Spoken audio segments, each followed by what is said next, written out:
God of all people, open our hearts to understanding other faith traditions. We are all made in your own image and seek to know and follow your ways. To praise you and to be instruments of your holy presence. May we respect those who are different from us, who follow a different tradition from us. May we seek to know the truth of your word and find common ground among many faith traditions, and recognize that we share a common humanity. Help us to be people of compassion and understanding, creating a path to a peaceful coexistence among all people. Amen. Kababayan, ang pambansang awit ng Pilipinas.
To start today's activity, for the welcome remarks, let us all hear from our Commissioner, Attorney Yvette C. Contacto.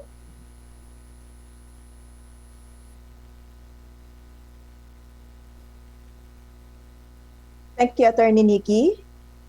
A pleasant morning to all.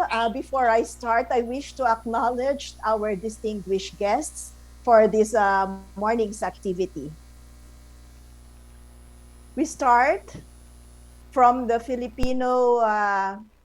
Federation of Filipino Chinese Chambers of Commerce and Industry Incorporated.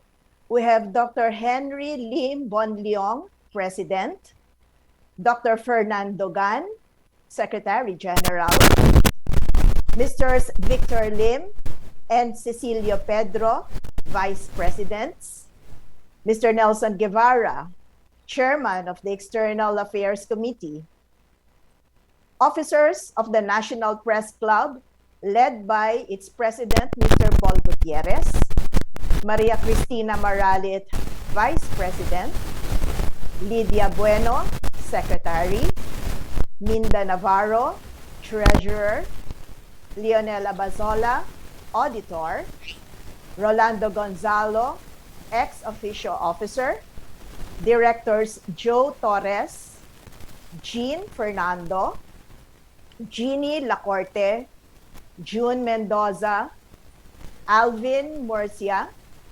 Benedict Abaygar, Aya Yupanco, Joey Venancio, Nats Taboy, and Madeline Dominguez.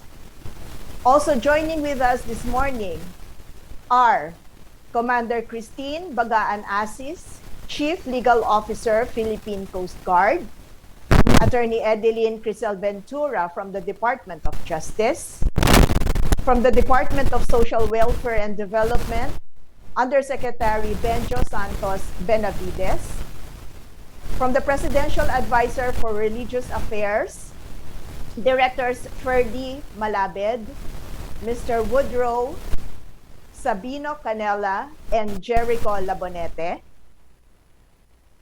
Department of Transportation Undersecretary Rainier Paul Yebra. DSWD Yusek Felicissimo Budyongan. ARTA Undersecretary Carlos Kita. Mr.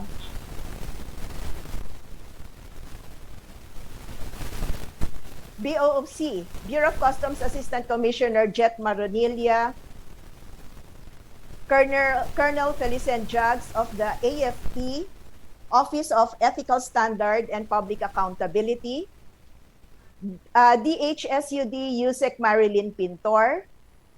From the DICT, we have Diana May Cabrales and Maril Go. From the DILG, Attorney Olga Rabang.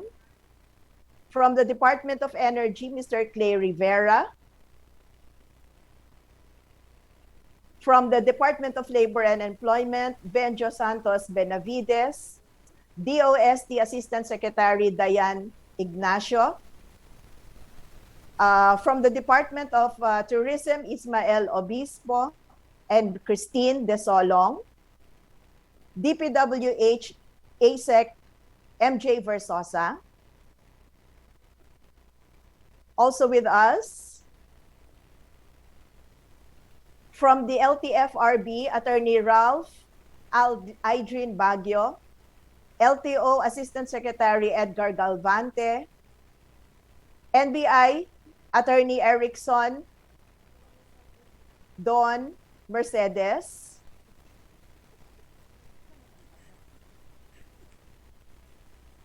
okay. From TESDA, Miss Beverly Bayonisto.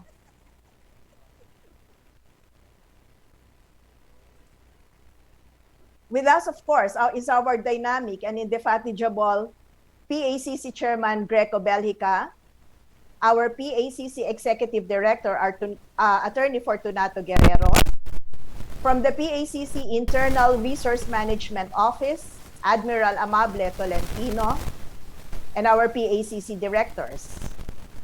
My fellow public servants, ladies and gentlemen, a pleasant morning. Let me begin by congratulating all the participants from the Federation of the Filipino-Chinese Chambers of Commerce and Industry Incorporated and the National Press Club on this momentous occasion, the signing and oath-taking of the Pledge of Cooperation and Undertaking as stakeholders of the National Anti-Corruption Coordinating Council. As members of the civil society, your desire to help our country fight corruption is manifested by your presence. In your organizations, from which belong respected members of society, it is not uncommon for some of your members to be skeptical about Project Kasangga, as others may think that it comes late in the day. However, we have a saying here in PACC that there is no wrong time to do the right thing. Thus, we at the PACC believe that whatever misgivings there are in this anti-corruption project is more apparent than real. Be assured that the PACC, under the helm of our chairman, Greco Belhica, will not shirk from its responsibility in supporting our President Rodrigo Roa Duterte's fight against corruption. Since its creation, the PACC has conducted investigations and entrapment operations which led to the apprehension and dismissal of erring government officials. However, the results will be greater with the coordination and cooperation not only among government agencies, but with the participation of the entire members of society. And bringing to further heights the success of the fight against corruption is your undertaking to be the National Anti-Corruption Coordinating Council's partners, not only because you are among the recognized objective assessors in rating our country's corruption perception index, which is an important tool for creating policies for economic growth, but also because you are the ones squarely facing corruption at all levels of government and lives to tell it. Curtailing corrupt practices is never an easy task. However, a tenacious and steadfast commitment makes it feasible. Collaborative efforts among us through the National Anti-Corruption Coordinating Council and committees will solidify the administration's efforts and initiatives in eliminating corruption. The various levels of anti-corruption work are not independent, but are interdependent. The continuous fight against corruption requires the participation of everyone, government agencies and private individuals. The PACC alone cannot win this war without the concerted efforts of everyone involved in this undertaking. As we have set Project Kasangga in motion, a lot of work is ahead of us. All of us must exert our utmost effort and power in a continuous task of minimizing, if not completely eradicating, corruption. It is our sincerest hope to be able to count on you in this effort for a stronger anti-corruption policy. The success of Project Kasangga relies on the active involvement and contributions of our stakeholders. I wish you an enjoyable and fruitful day and look forward to seeing the developments of this project. Mabuhay at maraming salamat po.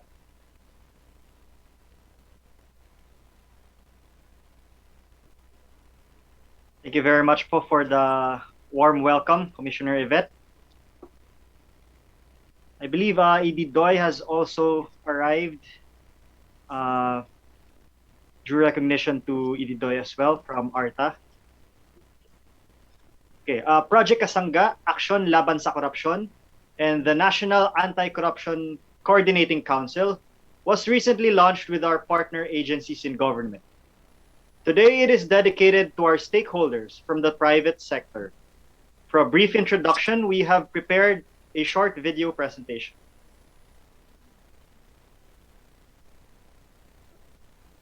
Project Kasangga is our answer to the President's clarion call for everyone to help him fight corruption in the government. Project Kasangga is a call to arms to everyone in the government. The word Kasangga in English means partner, friend, or ally. In this concept, PACC is engaging all agencies in the executive department to join the fight against corruption by self-cleansing or policing their own ranks, starting from critical high-risk or corruption-exposed agencies. Project Kasangga is supported by President Rodrigo Roa Duterte, a manifestation of the President's trust in PACC and its chairman Greco Belgica. The objectives of Project Kasangga are the following: engage the active participation of all government officials in the detection and resolution of graft and corruption case within their agencies. Cascade God-centered anti-corruption advocacy and obtain their oath of honesty. Institute a streamlined system and procedure for the reduction of corruption incidents in their agencies. Since its inception, numerous government agencies and departments had pledged their cooperation to the cause of Project Kasangga. This includes the most high-risk agencies such as BOC, BIR, DPWH, and DOH. The cooperation and support of all these agencies marked the beginning of the National Anti-Corruption Coordinating Council. On September 3, 2021, the National Anti-Corruption Coordinating Council was created by virtue of a Memorandum of Agreement signed by 49 agencies in the government. The heads and representatives of these agencies also renewed their oath of honesty that they have pledged by virtue of Project Kasangga. However, the National Anti-Corruption Coordinating Council will not be complete without the presence of the private sector, the stakeholders of our society, those who are most affected by corruption in the government. With the help of the private stakeholders, the National Anti-Corruption Coordinating Council will be able to engage the community to help report instances of corruption and join the fight against corruption. First and foremost is the engagement of the members of the media and press to be part of the National Anti-Corruption Coordinating Council. As our country have seen and experienced in our history, the press is an indispensable pillar in a free and democratic society. It is the bulwark of democracy in our country and essential in the check and balance of government. The National Press Club is thus one of the foremost stakeholder of the NACCC, the National Press Club. It is a professional and social organization of journalists in the Philippines, incorporated on October 29, 1952 through the initiative of newspaperman Teodoro Valencia, who became its third president in 1955. The NPC has taken an active stand on matters affecting press freedom. It has also conducted activities aimed at improving the practice of journalism in the Philippines. The NPC was founded with the objective of upholding the freedom of the press and the dignity of the newspaperman's profession. The business sector is one of the most important pillars in the society. The economy thrives in the success of the business sector, and thus it is important to include them to represent the private sector in the NACCC. It is one of the most affected community when greed and corruption pervades the government agency. Hence, with this, the PACC is proud and honored to include the Federation of Filipino-Chinese Chambers of Commerce and Industry Incorporated, or FFCCCII, which has been a strong partner of the government in nation building and development. The FFCCCII not only promotes business in the community, but they are active in helping the community in times of need, calamities, and disasters. It has channeled its effort to unite the Chinese-Filipino community, promote the growth of business, and implement social welfare projects to bring forth progress for the whole country. Corruption is prevalent in the different government agencies, and it hinders progress in our country and puts our people in misery. It is a menace that affects innocent lives. But with the help of the stakeholders, the National Press Club, the Federation of Chinese Chamber and Commerce, and the Fellowship of Christians in Government, and the NACCC, and the initiative of the government, we hope can defeat corruption in the government once and for all. The government alone cannot fight corruption. It needs the cooperation of the private sector to help in this uphill battle. Ang laban sa korupsyon ay laban ng bawat Pilipino.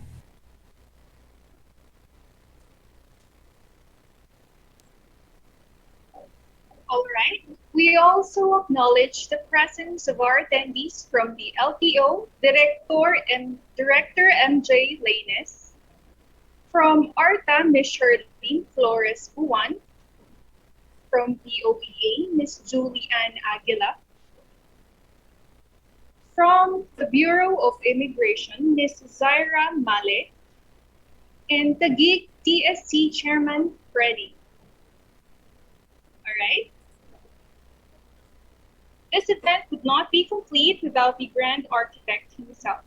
To give his special message, I present our beloved President, Mayor Rodrigo Roa Duterte.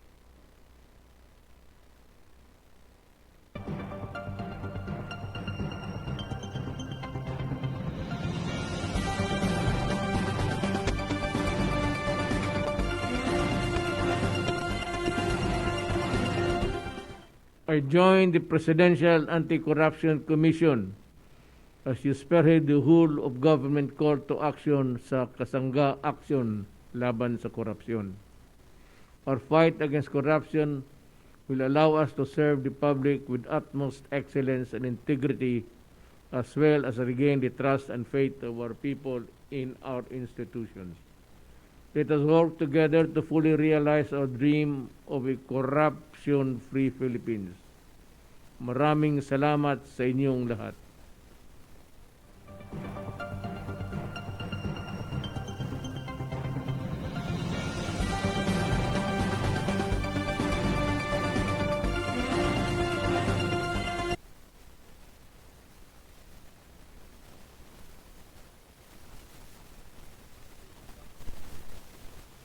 Right, at this point, we would like to give our recognition to our key speakers from our stakeholders. Introducing first from the Federation of Filipino-Chinese Chambers of Commerce and Industry, Inc., President Dr. Henry Lim Bon Leong. Pleasant good morning, everybody. Chairman Greco Belica and the other officials of the Presidential Anti-Corruption Commission, Commissioner Yvette, National Press Club President Paul Gutierrez, distinguished guests, ladies and gentlemen. Pleasant good morning. On behalf of the Federation of the Filipino-Chinese Chamber of Commerce and Industry Incorporated and our 170 chapters nationwide, I'm pleased to extend our support to PACC's anti-corruption program, Project Kasangga, Aksyon, Laban sa Korapsyon. As representatives of the business sector, we give our cooperation to its implementation in line with our objectives to help promote good governance. We highly appreciate the government's effort to fight the scourge of corruption. When President Rodrigo Roa Duterte administered the oath of office to our Federation officers in Malacanang, he assured us that this government is implementing reforms for a more conducive and thriving business environment. At the same time, he appealed to us and the Filipino-Chinese business community to help stop corruption by reporting abusive and corrupt government officials and employees. We truly felt the President's sincerity and dedication to stop the social problem of corruption. And we vow to support him in this fight against corruption. We appreciate that our country has been making significant gains in this campaign as we have seen improvement in government transaction through automation of government system. The Public Service Hotlines 8888 Citizens Complaint Center and the removal of unnecessary procedures, among others. The President has also mentioned the dismissal of several government officials and workers who were involved in corrupt activities. Eliminating corruption will help promote the country's image as an ideal investment destination among local and foreign investors, so we can enhance our competitiveness and achieve faster economic recovery amidst the current pandemic. Certainly, we can beat corruption with our common resolve if we work together as one people. As we move ahead, we join PACC and enjoin everyone to cooperate in eliminating corruption as we tread the path to honesty, integrity, and transparency in our society for the good of our fellow Filipinos and future generations. Thank you very much. A pleasant day to all of you. Buhay ang Pilipinas. Salamat po.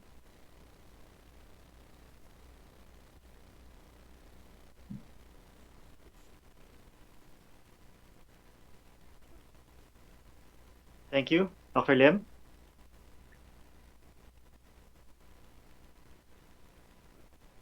Thank you, Dr. Lim. Yes, Next, our key speaker from the National Press Club, Mr. Paul Gutierrez.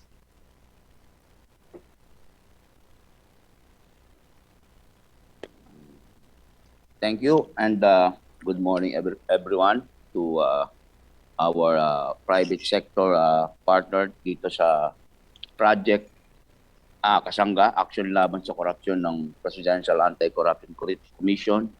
Good morning also to the officers and men of the Presidential Anti-Corruption Commission, headed by its chairman, Greco Belgica, who is also a good friend of the media, and of course, the Federation of Filipino-Chinese Chamber of Commerce Industry, which is also a very good friend of the National Press Club through its president, Mr. Henry Lim Bon Leong, to the other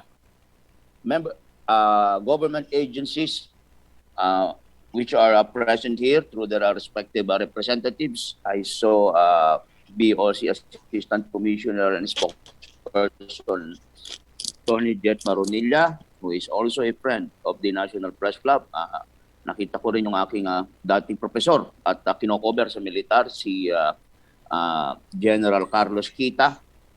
Dating good morning, Paul. Commander. Yes, sir. Kumusta na? Buti. Oo.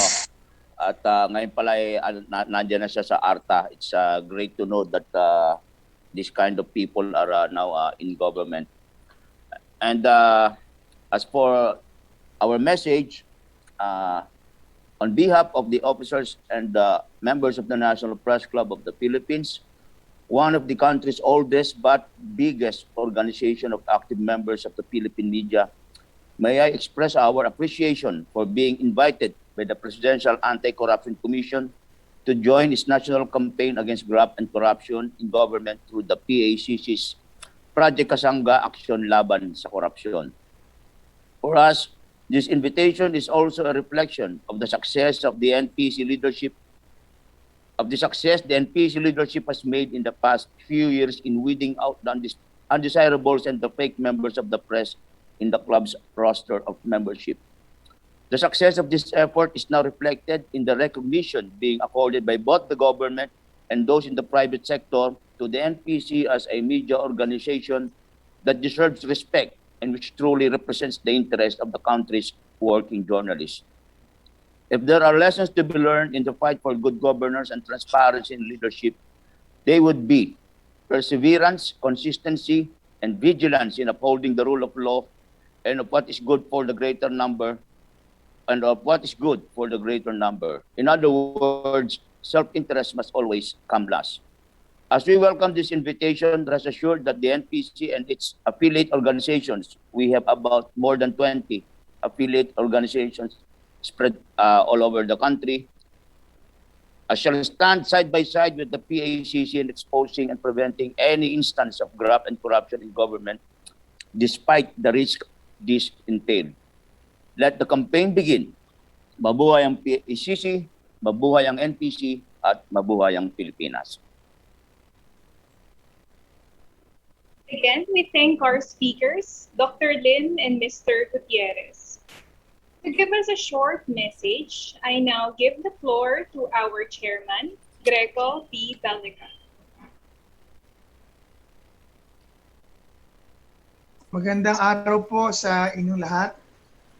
I would like to thank and recognize all our stakeholders that joined us today in this event.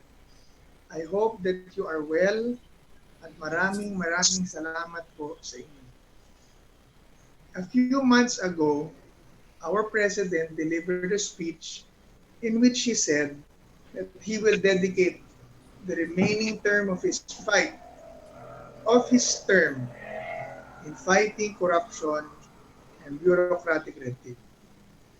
Since his speech, we have worked hard to turn these aspirations into action. We have zero tolerance for corruption. We have established the National Anti-Corruption Coordinating Council.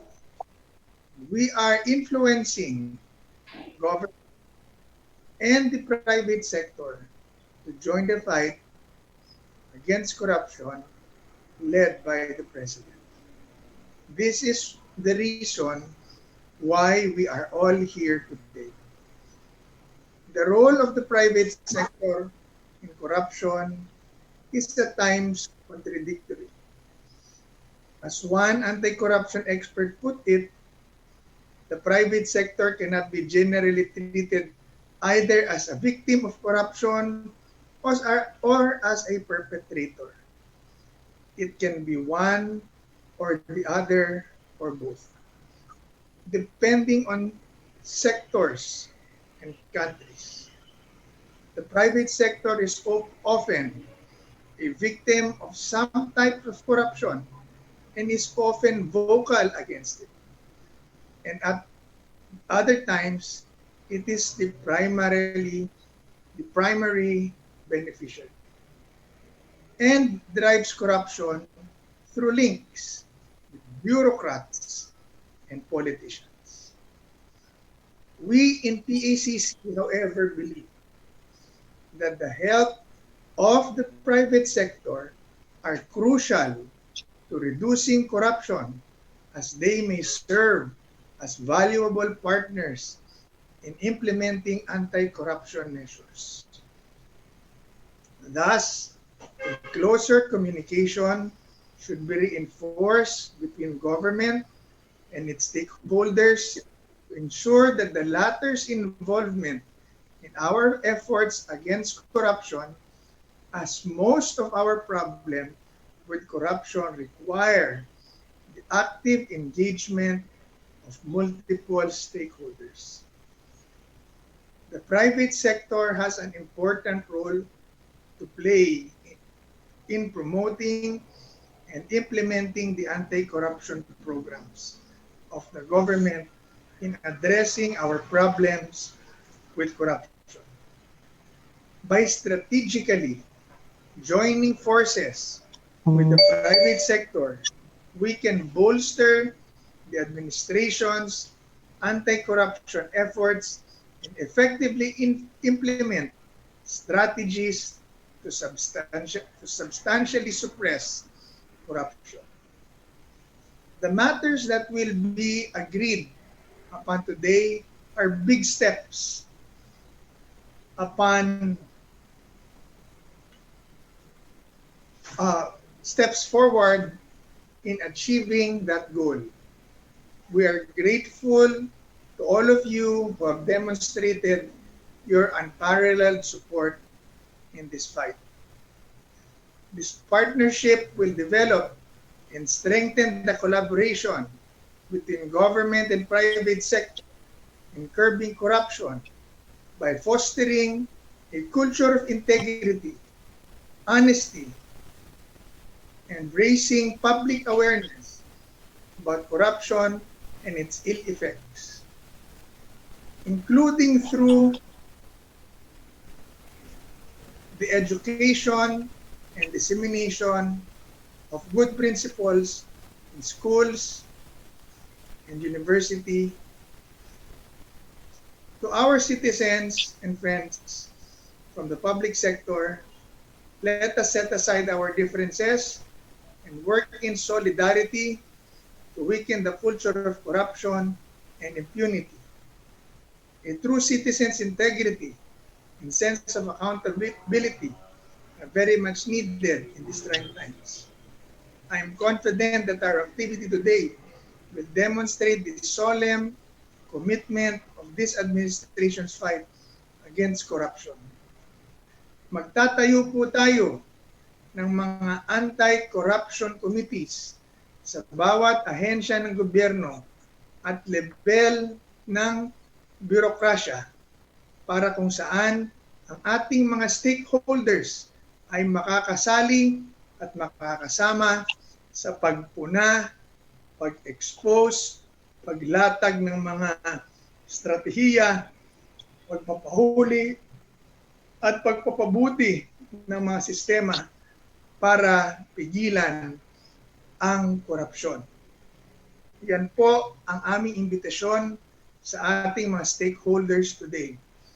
Please be part of the ACC in every agency that you feel corruption exists. And as long as the NACCC is here, we will all work together to address these issues and curb corruption as much and as hard as we can. Alam po pong mahirap ang ating pinag-uusapan patungkol sa korupsyon ngayon. Ngunit alam ko rin po na kung tayo ay magsasama-sama at magkakaisa sa tulong ng Diyos, magtatagumpay po tayo. Maraming salamat po sa inyo.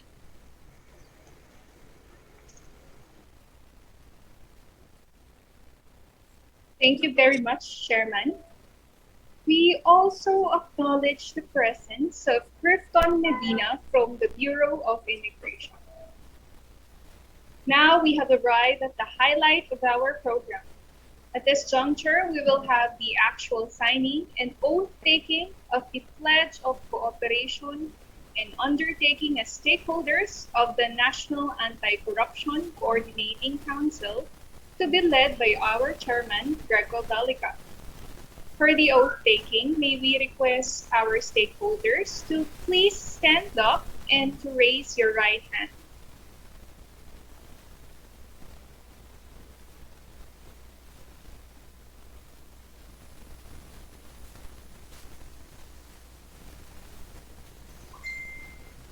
Let us raise our right hand. Oath of cooperation and undertaking. I state your name, a member of Member of the National Press Club, in response to the President's call to the public to help helping without corruption in government, and in our sincere sincere desire desire voluntarily to fulfill social our responsibility, God-fearing, patriotic Filipino, do hereby sure by the Almighty God to do the following: one, free ourselves ourselves and our organization of corruption. Number two, cooperate with the President, President. government in their program The programs against corruption. Number three, Voluntarily corruption. report all cases of corruption to the Presidential Anti-Corruption Commission. Four, audit reports of corruption Corruption report to the PACC or Other other members of the National National- Anti-Corruption Coordinating Council. Number five, participate actively as a civil society organization of the Anti-Corruption Commission.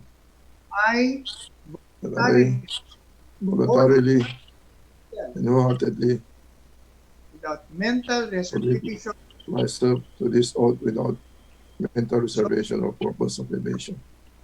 So help me God. Thank you very much. Thank you.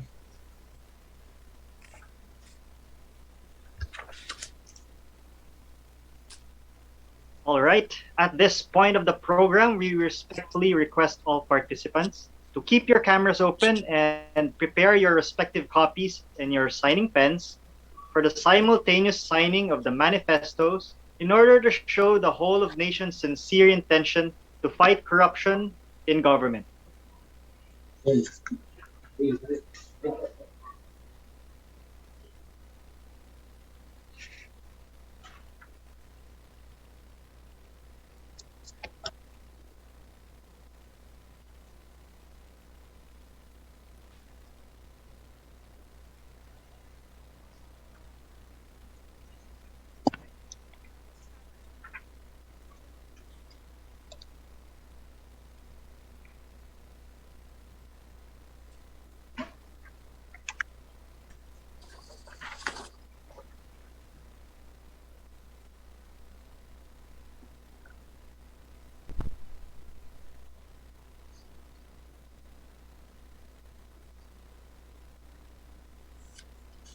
All right.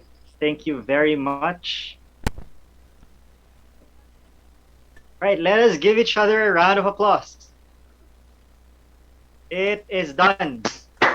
A big congratulations to us all. To immortalize this event, a little photo ops is in order. Sir Gab, can you take over? Good morning, everyone. So can I request everyone to please place your oath, your signed oath in front of the camera, right in front of your chin for a quick photo op to seal this momentous event.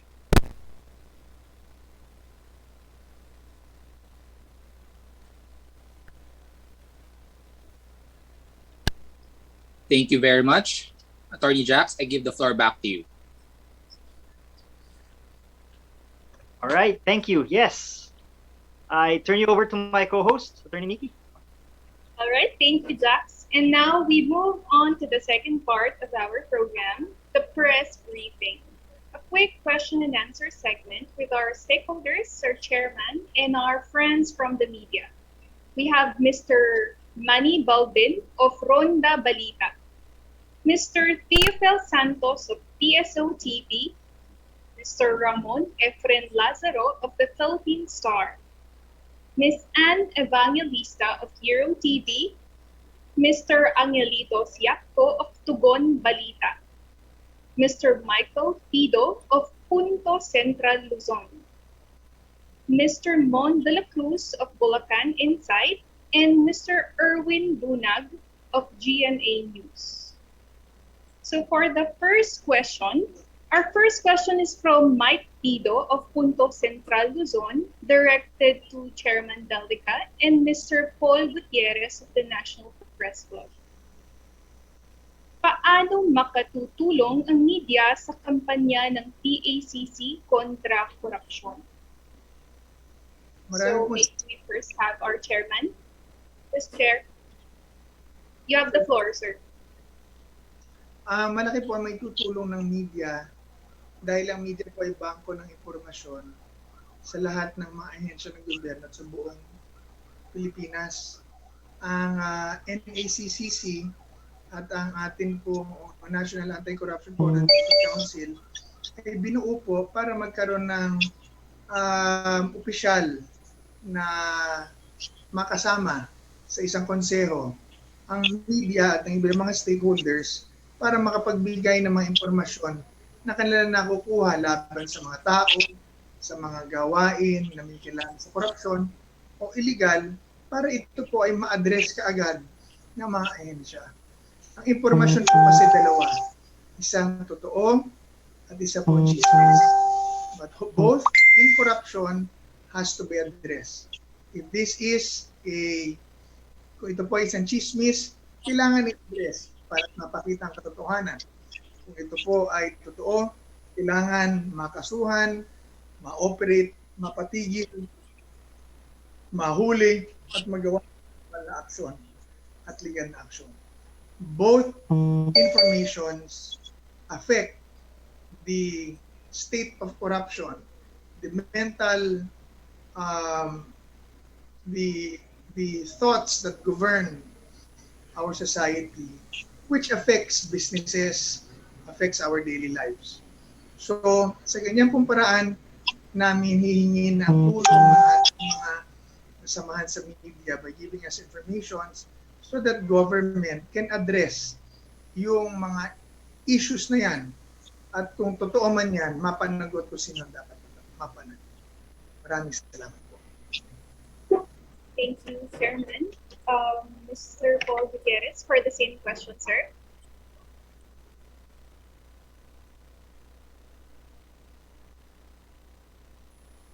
Excuse me, sir. Nakamute po kayo, Sir Paul.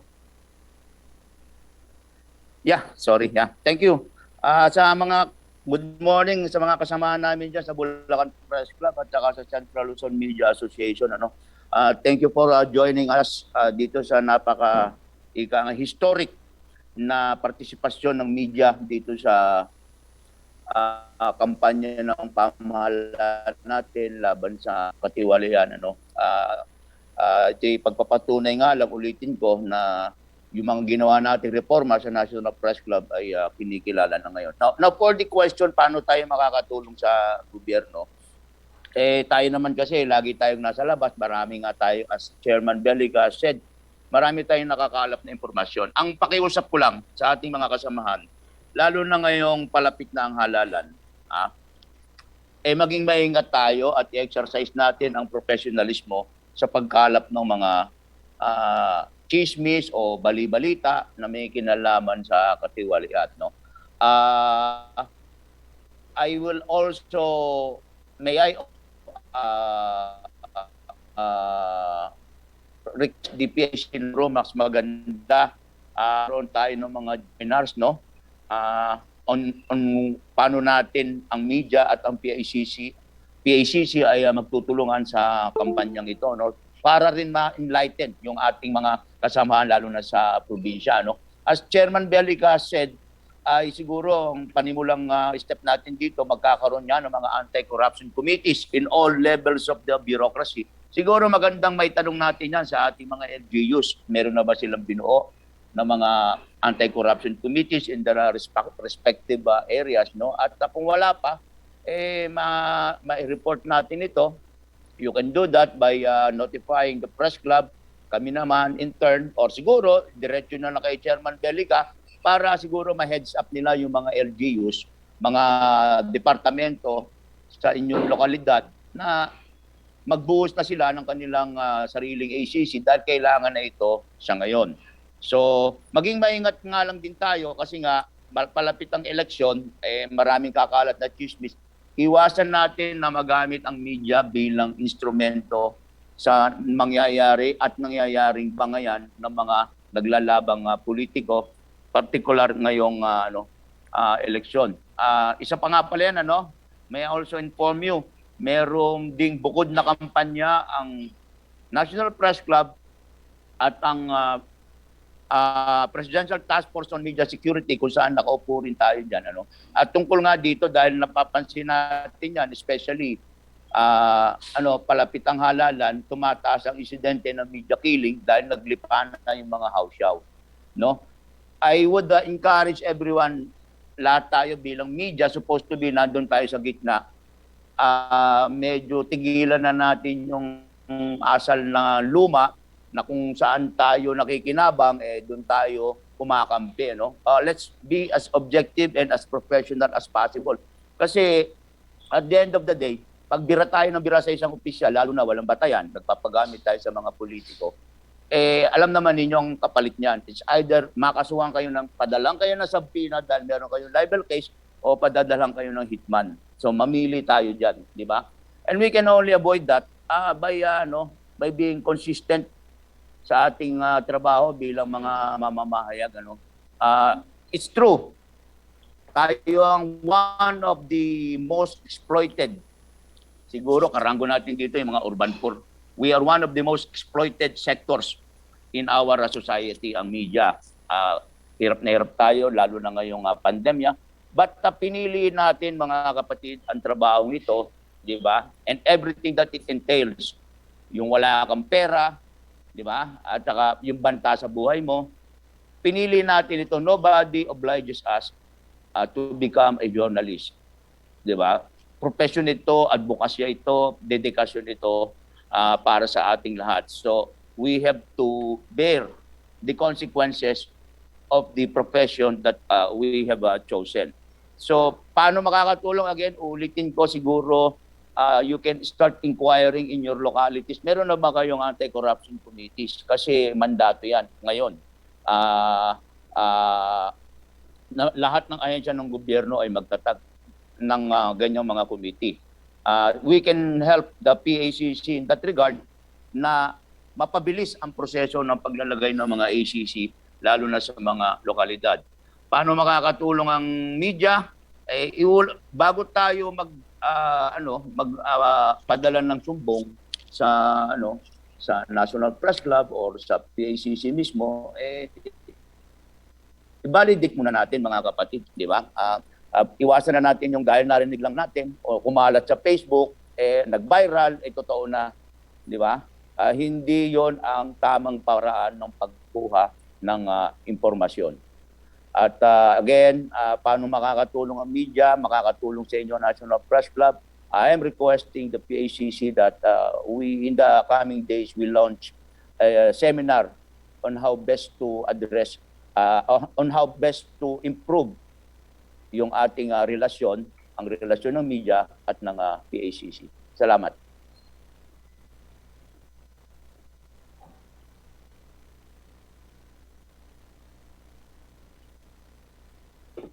Okay, thank you, Sir Paul.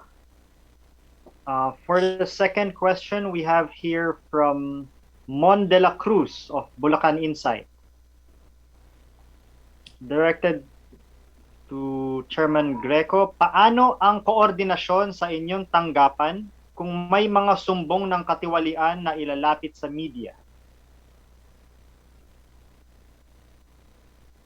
Thank you for that question. We have our hotline, our text hotline. Pwede niyo pong gamitin yon, 0906-692-7324.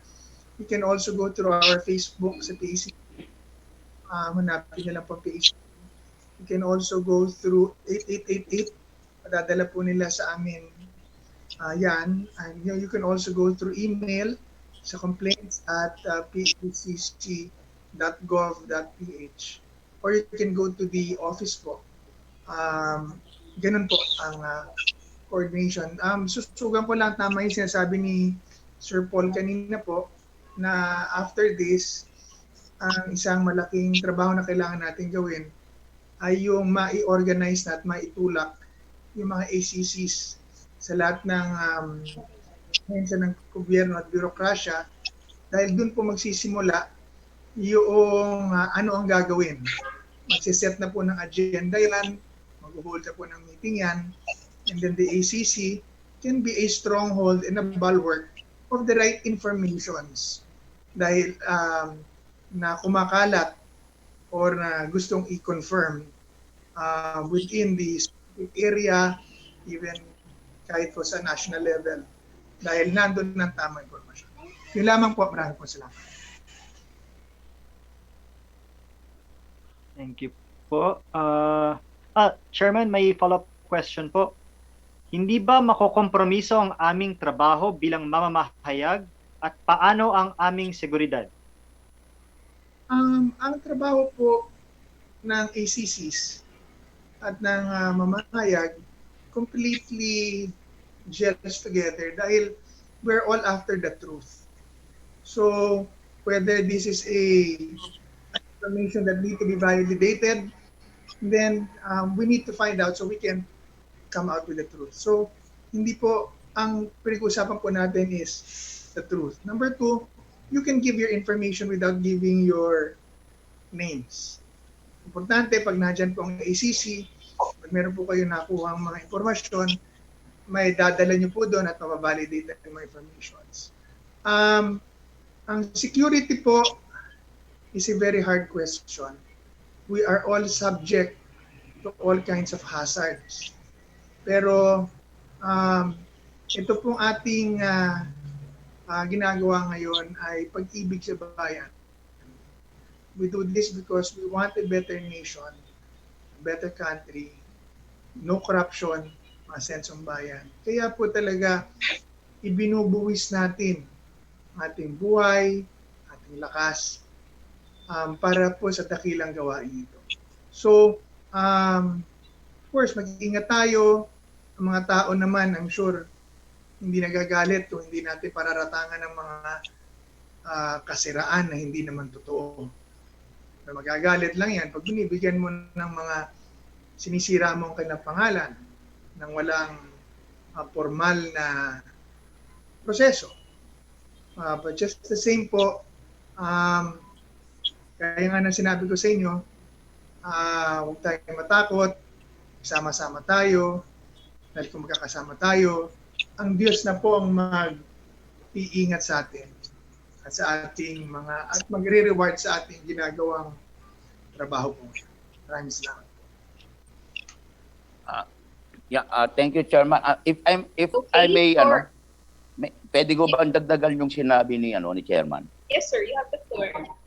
Yeah, thank you. Doon sa issue ng seguridad, if you recall mga kapatid, ang Presidential Task Force on Media Security kasama ang National Press Club, ang kapisanan ng mga broadcaster sa Pilipinas, ang PAPI, Publishers Association of the Philippines at iba pang media stakeholders, nagko-conduct tayo ng ng mga seminar tungkol diyan. We've been doing this I think for the last 2 years already, no. At in fact, I would like to namimigay tayo ng handbook galing sa task force at kami rin dito sa National Press Club, we're planning to incorporate that doon sa ilalabas na bagong handbook ng NPC, no. Yun pong handbook, mga kapatid, kung nakita nyo nung araw, nung pinamimigayan, maliit na handbook lang yan. Yan ay binibigay sa atin ng gobyerno through the Presidential Task Force on Media Security, hindi para ipangpatay ng langaw o lamok, di ba? O itago sa cabinet. Yan ay binibigay sa atin para basahin natin dahil yung laman ng handbook na yan tungkol sa media, sa personal security natin, pinag-aralan niya ng mga eksperto, no? Ng PNP, ng Armed Forces of the Philippines, ng mga security expert, bago yan naging handbook.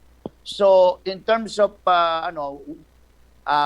security, of course, tama si Chairman dyan, wala talaga kung oras mo na, no? But we are giving out these seminars and this handbook para makatulong sa atin, sa ating mga trabaho. Kung nakatanggap kayo niya ng handbook na yan, wag po ninyo mga kapatid ilagay sa cabinet yan o di kaya yun nga ipampalo nyo pag kami lumilipad na langaw, ano? Basahin ninyo yan kasi makakatulong po yan sa ating lahat.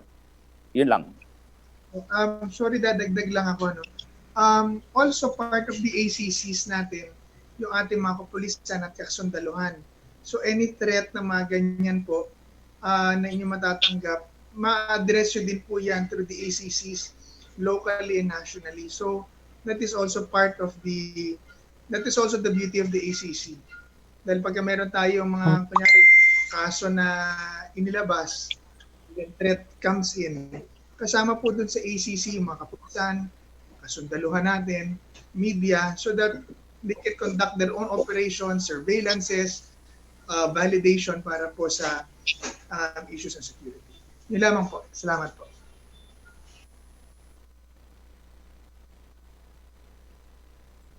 Okay, our next question is from Angelito Siapco of Tugon, Balita.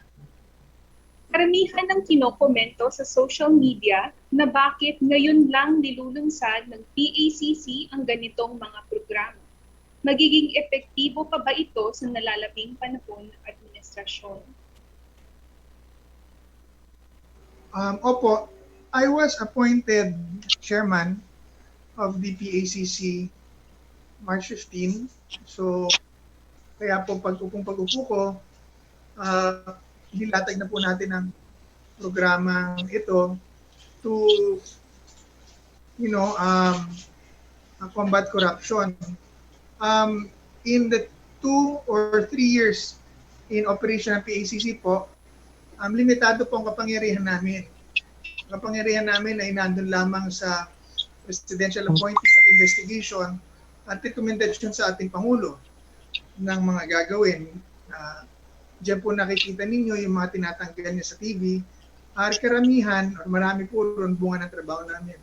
However, in our time of operation, napuna namin na hindi sapat yon para labanan ang whole gamut of corruption. Kinakailangan po ang aktibong partisipasyon, aktibong pagkilos, hindi lamang investigation, pero dapat maging preventive, maging monitoring, maging sama-sama, maging engaging ang laban sa korupsyon. So, kaya po, nung ang Pangulo ay nag-up ng kanyang campaign against corruption, nilatag po natin kagad ang NACCC para ang lahat ng gobyerno at ang kanilang resources ay magsama-sama para i-address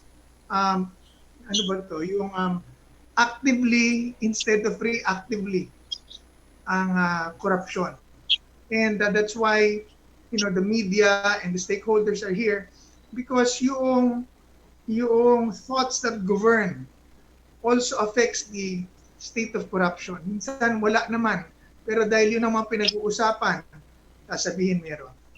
Pero with the creation of the ACCs and the NACCC, magkakaroon tayo ng tamang impormasyon.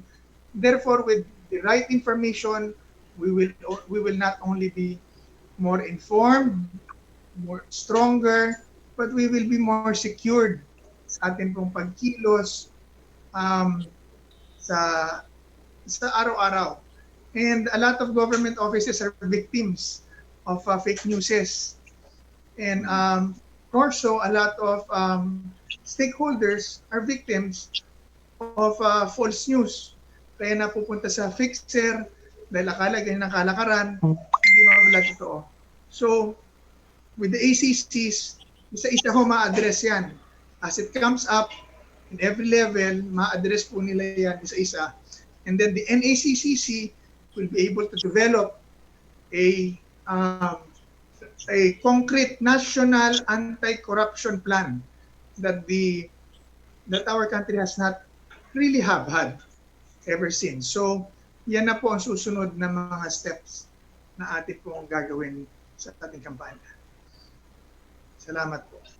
Okay, sir. Our last question is from Mr. Mike Navallo of the ABS-CBN News. How will you reconcile the President's latest statements telling the Senate to stop investigations on DOH contracts with the National Anti-Corruption Coordinating Council's and PACC's goal to eradicate corruption? I think yung trabaho po namin sa PACC ay hindi kailanman pinigilan ng Pangulo, lalo na ang magbigay sa kanya ng impormasyon na inimbestigahan at rekomendasyon na anain sa batas hanggang sa ngayon. Including all the cases and issues that we are hearing from the media today, DOH, PPEs, etc., etc., wala pa hong ibinigay sa amin ang order, ang Pangulo, ang Malacanang, ang OP, na itigil ang investigasyon. In fact, sinasabi, imbestigahan and come out with the truth regardless who gets hit. Yung issue nila ng Senado, huwag pakialaman, is more of an issue that is not within the PACC's realm. Palagay ko mas political ang issue ito dahil naglalabas sa mga conclusion na wala namang investigasyon. Naglalabas ng mga data na hindi naman talaga pinadaan pa sa isang investigasyon. So it's really more political. And that's why the PACC is here and the NACC is here so that sa lahat ng mga clouds, lahat ng mga information na nilalabas sila sa media, kami naman po ang kukuha ng dokumento at tamang impormasyon para makita kung ano nakasulat, sino talaga ba ang kung merong nagkamali at sino talaga dapat ang panagutin. So that will be the role of what we are doing today. We will be the institution and the workforce that will come up with the truth na pinadaan sa tamang proseso at investigasyon. At ipipresenta po namin yan sa Pangulo at sa tao.